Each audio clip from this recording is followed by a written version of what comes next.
The NCAA is moving to allow students to profit off their name, image, and likeliness. Athletes can receive compensation for third-party endorsements and other areas like social media, personal businesses, and appearances. Like, mic drop. Like, what? Oh yeah, Britt. Yeah, sir, Britt. Easy, Britt. Okay, so really quickly, just post-editing this video. I ended up making this video into two, so this is part one. I'm really just not a fan of like videos over like 11-ish minutes long. I just think it's just, you lose interest, you lose focus. It's overwhelming to be like, oh my god, this video is this long. So it's a two-part video. This is the first part, and it's just kind of like an intro, finishing up with Shaylee and D'Vontay, and then kind of going into the changes that the NCAA is allowing. And then in part two, we'll be more specific in terms of like putting things into action. So yeah, a two-part video. This is part one, and part two will be coming soon. So, okay, back to the video. But with that being said, I'm here. It is part three of the little video series that I've been doing. Part one was about Shaylee Gonzalez, our hooper at BYU, content creator, so go watch her video if you haven't. Part two was on D'Vontay Friga, our D3 hooper, now a professional player doing so much cool stuff. So if you haven't checked out his video, make sure you go check out his video as well. And now I'm here to just bring it all together, talk about like different things that you guys can do, and also the new changes that are probably, hopefully coming to the NCAA in 2021 that is really going to help like all of the student athletes who are interested in social media and business and monetizing videos and just like getting benefits for your likeliness and all that stuff. So we're going to talk about all that stuff, so stay tuned, subscribe if you're not already, and let's just get the video started.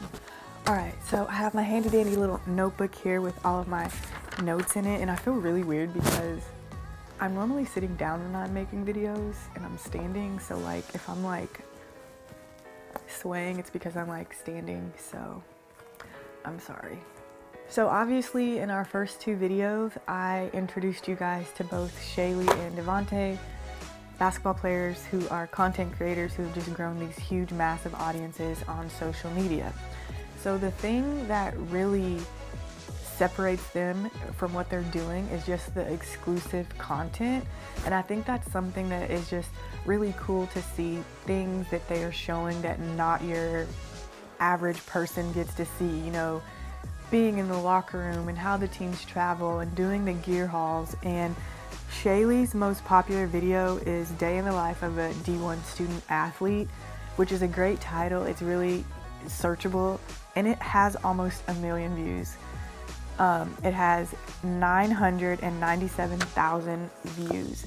And if you think if she was able to monetize that video and put ads in there and get paid for that, like usually when a video on YouTube hits 1 million, like you're making a lot of good money on that. So hopefully with the rule changes with the NCAA, she'll be able to go back and monetize those videos and get a profit. But we'll talk about that a little bit later. But again, like those day in the life videos, the gear haul videos, and just traveling with the D1 team and showing that exclusive content that you're not going to get anywhere else. Being in the locker room, you're not going to have like, you know, your media or your SID guy like in there. And that's like exclusive content. I keep saying exclusive, but like you get what I'm saying. It's just content and things that people want to see that like your average, that you just don't see a lot. And I think those generate a lot of views, and that's something that's so easy to do. You're just telling your story and telling your life. And both Shaylee and D'Vontay have videos that just get hundreds of thousands of views because it's something that you just don't see a lot. Just so easy to do because you're with yourself, you're with your teammates, and you're being yourself, and you're able to just tell your story. Like, you know, we're traveling, we're doing this, we're going to shoot around, this is what we eat for pregame. People don't get to see that, and it's something that people crave to see. And it doesn't have to be just YouTube. It can be TikTok now. That's an easy way to kind of like vlog on there and like save the drafts. You can do Instagram story, you can post on Instagram, so it doesn't have to be these huge like, you know, YouTube productions. And I think that's a common thing. It's like, I don't have a camera, I don't have to do this. bro, you got an iPhone, use your iPhone. There's so many different apps and things like that. And if you guys want more specific videos as to different like apps and things you can do right from your phone to start, like I will be happy to make a video all about that as well. Okay, here we go. Bleacher Report. This came out 2 days ago. It's super exciting. Okay. The NCAA is moving to allow students to profit off their name, image, and likeliness beginning in 2021-22. Athletes can receive compensation for third-party endorsements and other areas like social media, personal businesses, and appearances. Like, mic drop. Like, what?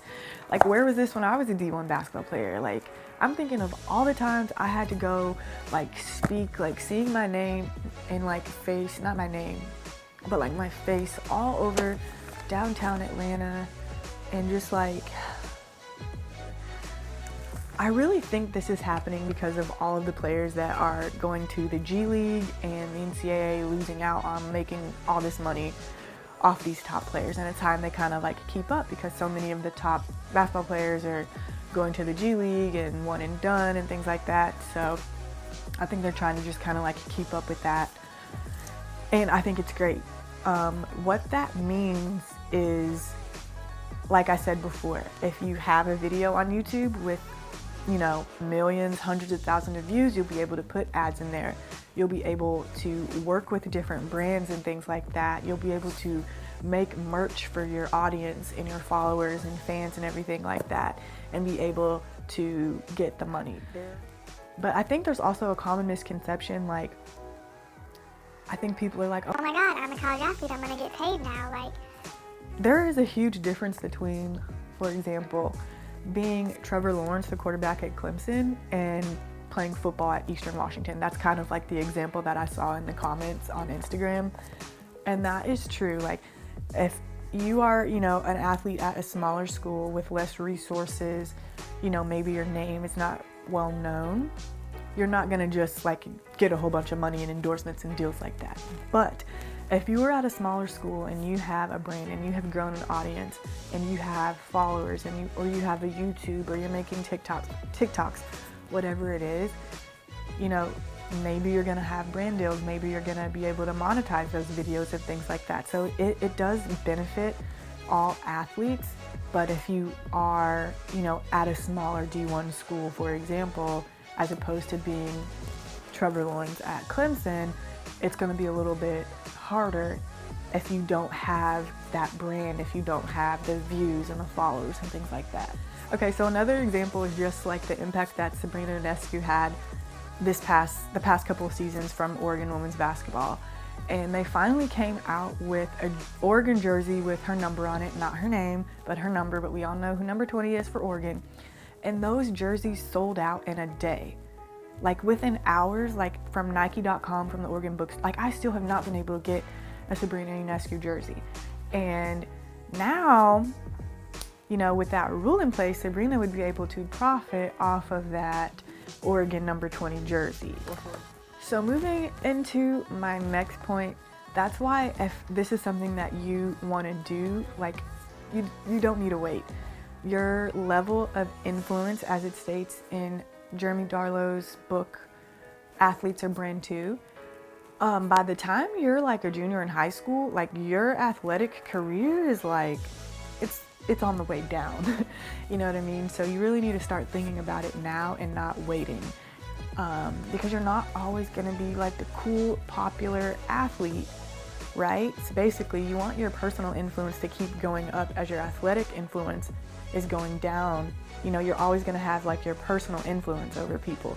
So basically what that means is when your athletic career is over and people that are just kind of jumping on ship, they might not know that I was a really good three-point shooter, but they know that I like to create content. They know that I'm a photographer. They know that I'm building up a social media presence online, and I'm, you know, like to help younger athletes, if that makes sense. So it's kind of like whatever it is that you're passionate about or that you like, build that up now so you won't have to like, you know, be hustling at the last minute, or kind of like go back and build up that audience or fan base that's going to want to support you long when your athletic career is over. Okay, so that is all for part 1 of this little video. Part 2 will be coming soon. As you can see, there are so many exciting changes to look forward to within the next year, and honestly it's really cool that it's going to happen a year later, so it kind of gives you guys like a year and some time to really like think about it before it comes into practice. So hopefully this video was helpful. Part 2 will be kind of like more specific in terms of like things you can start doing now to your profiles, and more specifically like what to do and like how to do it and apply it and everything like that. So that is everything you can look forward to in the next video, but I hope you liked this one, so subscribe if you're not already, and I will see you guys on the next video.